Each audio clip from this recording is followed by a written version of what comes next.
இட்லி எப்பா இட்லி போட்ட சமான எவ்வளவு பெரிய பூகம் வந்தாலும் சரிடா நீ ஒரு ஆள் எஸ்கேப் ஆயிருப்பா.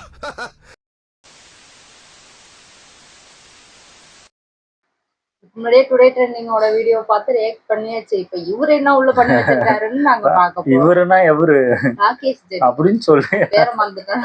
ராகேஷ் ஜெனி இவங்களோட வீடியோ என்ன பண்ணி வச்சிருக்காங்க. ஆமா பார்க்கலாம்.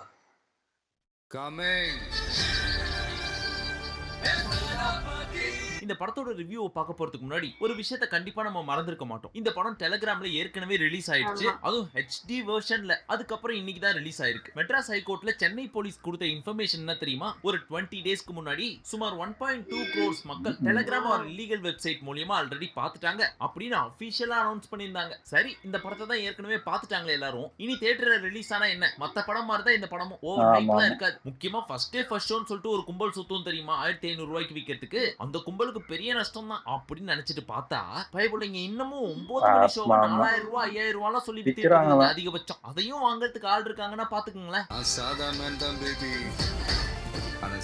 எல்லா படத்துக்கும் பண்ணிட்டு தான் இருக்காங்க.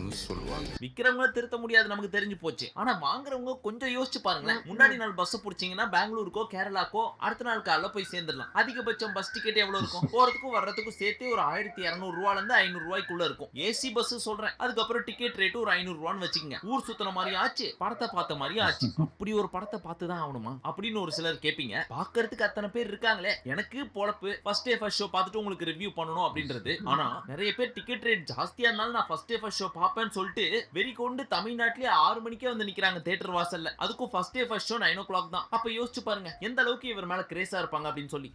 வெயிட் பண்ணி பார்க்கலாம். ஒரு நாள் வெயிட் பண்ணிட்டு பார்க்கலாம். சரி, இப்ப படம் எப்படி இருக்கு, என்னென்ன பிளஸ் மைனஸ் எல்லாத்தையும் டீடைலா பார்ப்போம். ஃபர்ஸ்ட், இந்த படத்தோட டியூரேஷன் 3 hours 3 minutes. பட் இந்த படமே பகவந்த் கேசரி அப்படின்ற தெலுங்கு படத்தோட ரீமேக் தான். அந்த படத்தோட டியூரேஷன் 2 hours 44 minutes தான். அதுல இருந்து டிரைவ் செய்யப்பட்ட இந்த படம் 3 மணி நேரம் 3 நிமிஷம். அந்த அளவுக்கு என்ன பண்ணி வச்சிருக்காங்க அப்படின்னு கேட்டீங்கன்னா, நம்ம வினோத் இருக்காருல்ல, அந்த படத்தை தான் ரீமேக் பண்றாருன்னு ஆயி போச்சு. அதை அப்படியே எடுக்காம நான் உள்ளே கொஞ்சம் சொருவ போறேன் அப்படின்னு சொல்லிட்டு அந்த கதையை ஃபுல்லா எடுத்து அதுல ஒரு 40% இவரோட கதையை சொருவி விட்டாரு. ஓஎம் ட்ரெய்லர்ல அப்படிதான் வந்திருக்கு. ஆக்சுவலி ஃபுல் படமும் பார்த்து முடிச்சதுக்கு அப்புறம் எம்எம்னு மாத்திட்டாங்க. இந்த படத்தோட ஸ்டார்ட் டேட் இருக்கும் தெரியுமா, பூஜை மாத்த சொல்லிட்டு முடிவு பண்ணிருப்பாங்க ரிலீஸ் டேட். கண்டிப்பா இது எலெக்ஷனுக்கு முன்னாடி வரணும். ஏன்னா இந்த எலெக்ஷனை பேஸ் பண்ணி நிறைய பாயிண்ட்ஸ் உள்ள இறக்க போறோம் அண்ட் ஒரு சில டயலாக்ஸும் வைக்க போறோம். இத பார்த்து முடிச்ச மக்கள் கண்டிப்பா மாற்றம் தேவை அப்படின்ற ஒரு ஃபீலுக்கு வருவாங்க. அவங்களுக்கு ஒரு கான்ஃபிடன்ஸை நம்ம கொடுக்குறோம் அப்படின்ற மாதிரி நிறைய விஷயங்களை படத்துல வச்சிருக்காங்க. உதாரணத்துக்கு தமிழ்நாட்டுல தற்போதைய எதிர்க்கட்சி என்ன இருக்கோ அதுக்கு அகைன்ஸ்டாவும் சரி, ஜாதி ஓட்டு மத ஓட்டுன்னு சொல்லிட்டு ஓட்டை பிரிக்கிறாங்கல்ல, அவங்களுக்கு அகைன்ஸ்டாவும் சரி, ஊழல் கொலை கொள்ளை கற்பழிப்பு இந்த மாதிரியான பிரச்சனைகள் எல்லாம் தட்டி கேட்கிற மாதிரியான ஒரு சிச்சுவேஷன் கிரியேட் ஆகுது. அது தட்டி கேட்கறது மட்டும் இல்லாம அங்க ஒரு சில டயலாக்ஸ் எல்லாம் பேசுறாரு. அந்த டயலாக்ஸ் எல்லாம் படத்துக்கு படமாவும் இருக்கு. தமிழ்நாட்டு மக்கள் இந்த எலெக்ஷன்ல ஓட்டு போறதுக்கு முன்னாடி இத மைண்ட்ல வச்சுட்டு ஓட்டு போடுங்க அப்படின்ற மாதிரியான நிறைய பாயிண்ட்ஸும் உள்ள வச்சிருக்காங்க.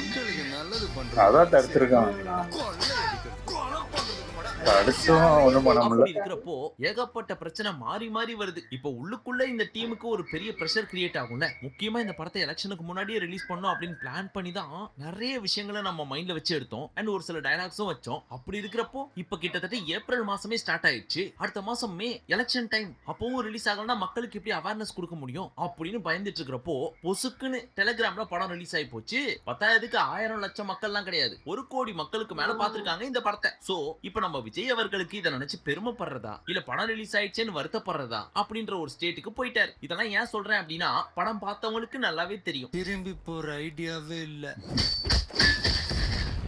I am coming. இந்த படத்துல இந்த பாபி டியோல் கேரக்டர் இருக்குல்ல, அந்த கேரக்டர் மட்டுமே கிட்டத்தட்ட செகண்ட் ஹீரோ லெவலுக்கு நடிச்சிருக்கு. அவருக்கு மட்டுமே ஒரு தனி கதை எழுதிருக்காரு வினோத். அதுதான் உள்ள சொல்லப்பட்ட அந்த புது கதை. பகவந்த் கேசரியில இல்லாத கதை. அந்த கதை நல்லா இருந்துச்சா அப்படின்னு கேட்டீங்கன்னா இருந்துச்சு நல்லா. ஆனா ரொம்ப நல்லா இருந்துச்சா அப்படின்னு கேட்டா கண்டிப்பா இல்ல அப்படின்னு தான் சொல்லணும். ஏன்னா படத்துல இவரோட போர்ஷன் மட்டுமே ரொம்ப லென்த்தா போயிட்டே இருக்கு. சோ அதெல்லாம் கொஞ்சம் ட்ரிம் பண்ணிருந்தாங்க அப்படின்னா இன்னும் கொஞ்சம் இன்ட்ரெஸ்டிங்கா இருந்திருக்குமோ அப்படின்னு. போர்ஷனுக்கு வருவோம். மாசான பிஜிஎம், பயங்கரமான சாங்ஸ், டான்ஸ், லாஸ்ட் படம். சோ தியேட்டர் ஃபுல்லாவே பிளாஸ்ட்னு தான் போயிட்டு இருக்கு. எஸ்பெஷலி நான் பார்த்த தியேட்டர் இருக்கே, நான் மட்டும் தான் கத்தல. ஏன்னா இங்க வந்து பேசணும்ல, அதனால வாய்ஸை பாத்துக்கணும் அப்படின்னு சொல்லி ஜஸ்ட் கை மட்டும் தட்டிட்டு விட்டுட்டேன். ஆனா என் பக்கத்துல இருக்கிறதுங்களும் சரி, முன்னாடி பின்னாடி இருக்கிறதுங்களும் சரி, அவ்வளவு ஏன் மேல உட்காந்து ஆபரேட் பண்றாரு ஆபரேட்டர் மாமா, அவரும் சரி கத்தி விசில் அடிச்சு தொண்டையை கீச்சிருப்பாங்க போல இருக்கு. வெளியே வர்றப்ப காது கொய்ங்குது. டைட்டில் கார்டுலாம் பயங்கரம். கத்தவே முடியல. நான் சும்மா ஹைப் எல்லாம் கொடுக்கல. எங்கெல்லாம் விஜயோட போர்ஷன் வருதோ அங்கெல்லாம் கத்துன்னு கத்துறாங்க. ஒரு இன்னும் நிறைய point dialogue frame செமையா புரியாத அளவுக்கு வச்சிருந்தாங்க. போயிட்டு இருக்கு. பாக்குற இடம்லாம் கத்துதான். இந்த ரெண்டு யானை நிக்கும் போது தளபதி நடந்து வர்றதெல்லாம் சரி, செமையா படத்தோட இருக்கு. ஸ்டோரி என்ன அப்படின்னு கேட்டீங்கன்னா, சொல்ல மாட்டேனே. நம்ம என்ன கதையை சொல்லியிருக்கோம். ஆனா ஒண்ணு மட்டும் சொல்றேன், இது கண்டிப்பா ஹெச் வினோத்தோட படமே கிடையாது. எந்திரன் படத்துல ப்ரொஃபசர் போரா இருப்பாரு தெரியுமா, அவரோட ஸ்டோரி தான் இது. அவர் என்ன சொல்லுவாரு, நான் ரோபோவெல்லாம் ரெடி பண்ணி அண்டை நாடுகளுக்கு சண்டை போறதுக்கு கொடுத்து அதுல காசு பாப்பேன் அப்படின்னு சொல்லுவார் தெரியுமா. அந்த பிளான நம்ம ஹெச் வினோத் ஆட்டைய போட்டாரு. எப்படி கதையும் சொல்லாம ஒரு மாதிரி உங்களை குழப்பி விட்டனா. சூப்பர். படத்தோட பிக்கெஸ்ட் பிளஸ் என்ன அப்படின்னு கேட்டீங்கன்னா, நம்ம அனிருத்தோட மியூசிக். சும்மா பிஜிஎம்மும் சரி, சாங்கும் சரி, தியேட்டரே தெரிக்கிற லெவலுக்கு இருக்கு. எஸ்பெஷலி இவரோட மாஸ் மொமெண்ட்ஸ் எல்லாம் இருக்கும் தெரியுமா, அங்கெல்லாம் சும்மா பிளாஸ்டா இருக்குது. பாபி டியோலுக்குன்னு ஒரு பிஜிஎம், தளபதிக்குன்னு ஒரு பிஜிஎம், பிரகாஷ் ராஜுக்குன்னு ஒரு பிஜிஎம், அவ்வளவு ஏன் நம்ம மமிதா பைஜுக்கும் தனியா ஒரு பிஜிஎம். சோ மியூசிக் வைஸ் எப்பவும் போல நம்ம அனிருத் அவர்கள் நம்மள எங்கேயுமே டிசப்பாயிண்ட் பண்ணல. பொண்ணுங்களுக்கு பயம் இருக்க கூடாது சார். விஜய புலி மாதிரி வளர்க்கும். தியேட்டர்ல போய் படத்தை பாக்குறப்போ ஒரு சில கேரக்டர்ஸ்லாம் ஹீரோ கூடவே டிராவல் பண்றாங்க. அதெல்லாம் யாருன்னு பார்த்தா, இப்போ சட்டசபையில உட்கார்ந்துட்டு இருக்காங்க தெரியுமா ஒரு சில எம்எல்ஏஸ், அவங்கள ஒரு சிலர்லாம் வராங்க. அதெல்லாம் பாக்குறப்போ ஓ எல்லாமே பிளான் தானா சார் அப்படின்ற மாதிரி தான் இருக்கு. பட் எனக்கு அதுலயே ரொம்ப பிடிச்சது, நம்ம புசி ஆனந்தைய ஒரு கேமியோ ரோல் ப்ளே அதுக்கு பண்ணிருக்காங்க கத்துறாங்க. அப்படின்னு தியேட்டரே அலற ஆரம்பிச்சிச்சு.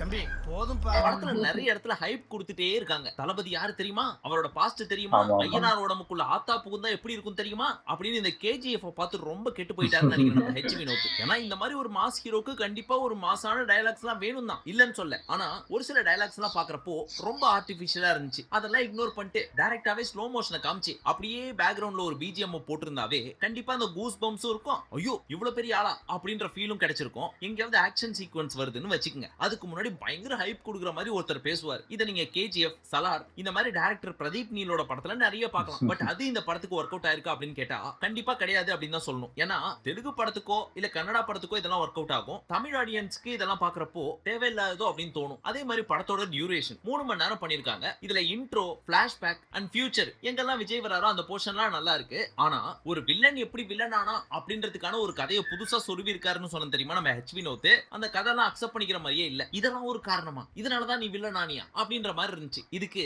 பகவந்த் கேசரி அப்படியே எடுத்து வச்சிருந்தா இன்னும் சுவாரஸ்யமா இருந்திருக்குமே அப்படின்ற ஒரு ஃபீல் கிடைக்குது. ஒண்ணும் பண்ண முடியாது.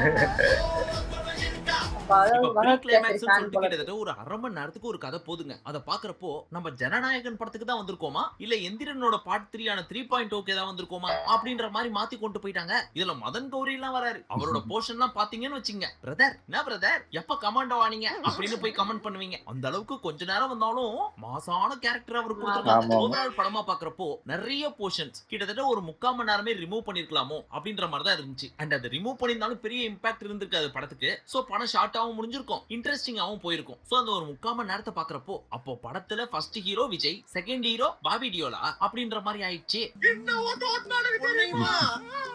ஐயோ என்னைய மாதிரியே அழுகிறேப்பா.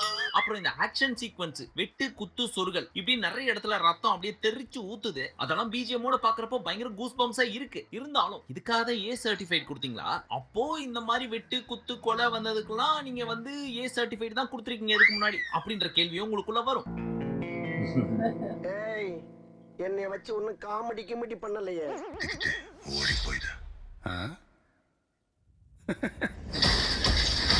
ஓவரால் இந்த ஜனநாயகன் படம் எப்படி இருக்கு, அதுவும் தளபதியோட கடைசி படம். சோ பார்த்து சொல்லு பச்சைக்கிளே அப்படின்னு என்ன கேட்டீங்கன்னா ரொம்ப ரொம்ப ரொம்ப ரொம்ப கம்மியான ஸ்பாயிலரோட சொல்றேன். ஜனநாயக நாட்டுக்குள்ள ஒரு சில கலவரத்தை உண்டாக்கணும் அப்படின்றதுக்காக ஒரு சிச்சுவேஷனை கிரியேட் பண்றாரு வில்லன். அதெல்லாம் சுத்தமா ஏத்துக்கிற மாதிரியே இல்ல. இன்னும் சொல்ல போனா படத்தோட ஸ்பீட குறைச்சு விடுதோ அப்படின்ற மாதிரி ஃபீல் ஆச்சு. மத்தபடி கூலான தளபதி, கியூட்டான மமிதா பைஜு, லிமிடெட் போர்ஷன்ல வர்ற பூஜா ஹெக்டே இதெல்லாம் அங்கங்க பாக்குறப்போ நல்லா இருக்கு. So Vijay and Anirudh combo இந்த படத்துல சூப்பரா ஒர்க் அவுட் ஆயிருக்கு. நீங்க ஒரு விஜய் ஃபேனா இருந்தா கண்டிப்பா உங்களுக்கு ரொம்ப பிடிக்கும். இல்ல ஒரு நியூட்ரல் ஃபேனா இருக்கீங்க அப்படின்னா நல்லா இருக்கு நல்லா இருக்கு அப்படின்னு ஒரு இழி இழுக்கிறதுக்கு சான்ஸ் இருக்கு. குழந்தைங்களுக்கு லாஸ்ட் அரை மணி நேரம் ரொம்ப பிடிக்கும். இவ்வளவுதான் ஒரு ரிவ்யூல சொல்ல முடியும். இதுக்கு மேல சொன்னோம் அப்படின்னா கதையை தான் சொல்லணும். சரி, நீங்க இந்த படத்தை பாத்துட்டீங்க அப்படின்னா எப்படி இருக்குன்னு கமெண்ட் செக்ஷன்ல சொல்லுங்க. ஆனா இந்த படத்தை நான் பார்க்கலன்னு மட்டும் சும்மா இந்த கதையெல்லாம் விடக்கூடாது. கண்டிப்பா பார்த்திருப்பீங்க. ஆனா நான் உண்மையா சொல்றேன், இந்த படத்தை தியேட்டர்ல தான் பார்த்தேன். ஒத்துக்கிட மனசு இல்லைனாலும் அதான் நெசம். மொத்த ஐயோக்கியங்களும் ஒண்ணா நம்புற மாதிரிலே ரெண்டாவது வாட்டி பார்த்துருப்பாரு, அதனால மேபி வெளியில நம்ம யூத் எல்லாம் சும்மா பூந்து விளையாடிட்டு இருக்காங்க. அங்க இருக்க பொலிட்டீஷியன்ஸ்க்கே ஒரு பயங்கர ஆட்டம் காமிச்சிட்டு இருக்காங்க. பயம்னா என்னன்னே தெரியாத அளவுக்கு இறங்கி செய்றாங்க. அத பத்தின டீடைல்டு வீடியோ ராகேஷ் ஜெனியில நம்ம ஜெனி பேசி போடுவாங்க, மறக்காம பாருங்க. முக்கியமா நம்ம பிரகாஷ் ராஜ் சார் இருக்காரு. சரி விட்டா எல்லாத்தையும் நான் சொல்லி கிட்டத்தட்ட 25 நிமிஷத்துக்கு பேசுவேன். சோ அவங்க சொல்லுவாங்க, டீடைலா பார்த்து தெரிஞ்சுக்கோங்க. பட் கட்டாயம் பாருங்க. மீண்டும் உங்களை அடுத்த வீடியோவில் சந்திக்கும் வரை நன்றி, வணக்கம், நமஸ்தே, நமஸ்கார். சூப்பர் நல்லா இருந்துச்சு. அவரு ஏற்கனவே பார்த்துருப்பாரு. பாத்துட்டாரு அவரு. பாத்துட்டு ரெண்டாவது ஒரு படம் பார்க்கும்போது இப்படித்தான் Maybe கரெக்டா அவர் கண்டுபிடிச்சது சொல்றாரு. ஃபர்ஸ்ட் டைம் பாக்குறவங்களுக்கு ஆஹா ஓஹோன்னு தான் இருக்கும் எல்லாருக்குமே. ஆமா, எனக்கு தெரிஞ்சு புதுசா பார்க்கும்போது ஒண்ணும் தெரியாது. கேசரி பார்த்துருந்தியா மேபி அந்த சாயல் நல்லாவே தெரியும். எனக்கு தெரிஞ்சு கேசரி பார்க்காதவங்க எல்லாம் எனக்கு தெரிஞ்சு அந்த படம் பிடிக்க வாய்ப்பு இருக்கு. கேசரி பார்த்தவங்களுக்கு ஏன்னா அதான் சொல்றல, அவரே சொல்லியிருக்காரு செகண்ட் ஹாஃப் ஃபுல்லா மாத்திட்டாங்க. அது அந்த வில்லனுக்குன்னு ஒரு இது கொடுத்து எனக்குலாம் அது பிடிச்சிருந்துச்சு. ஏன்னா அது அது எனக்கு தெரிஞ்சு ஏத்துக்கிற மாதிரிதான் இருக்கு. ஒருத்தர் கெட்டவனா மாறதுக்கு ஒரு ரீசன் வேணும்ல. ரீசனே இல்லாம அவன் கெட்டவன் அப்படின்னு சொல்றதோட அதுக்கு ஒரு ரீசன் வைக்கிறது நல்லா இருந்த மாதிரிதான் இருக்கு. இப்ப அவர் ரீசனே கொடுக்காம இவர் எப்படி மாறினாருன்னு தெரியலன்னா எப்படி மாறினாருன்னு அப்படின்னு சொல்லி அப்படி ஏன்னா நிறைய கதை அப்படிதான் அது எல்லாரும் சொல்றதுதானே. அது ஒண்ணு உங்களுக்கு ஒரு புரியணும்னு ஒரு ரீசனை சொல்லிட்டு போயிட்டாங்க. அது அவருக்கு ஓகேவா என்னன்னு தெரியல. எனக்கு தெரிஞ்சு நல்லதா இருந்துச்சு. அது ஒருத்தங்க பொறுத்து, சில பேருக்கு சுத்தமா கூட பிடிக்காம கூட இருக்கலாம். அதெல்லாம் ஒண்ணும் பண்ண முடியாது நம்ம. ஆனா படம் உங்களுக்கு பிடிச்சிருந்தா சொல்லுங்க. எனக்கு தெரிஞ்சு இது வரைக்கும் எத்தனை பேர் பார்த்துருக்கீங்கன்னு கமெண்ட்ல சொல்லுங்க. ஓகே, என் வீடியோஸ் உங்களுக்கு பிடிச்சிருந்தா லைக் பண்ணுங்க, ஷேர் பண்ணுங்க, கமெண்ட் பண்ணுங்க, மறக்காம சப்ஸ்கிரைப் பண்ணுங்க. நல்லா இருக்கும்.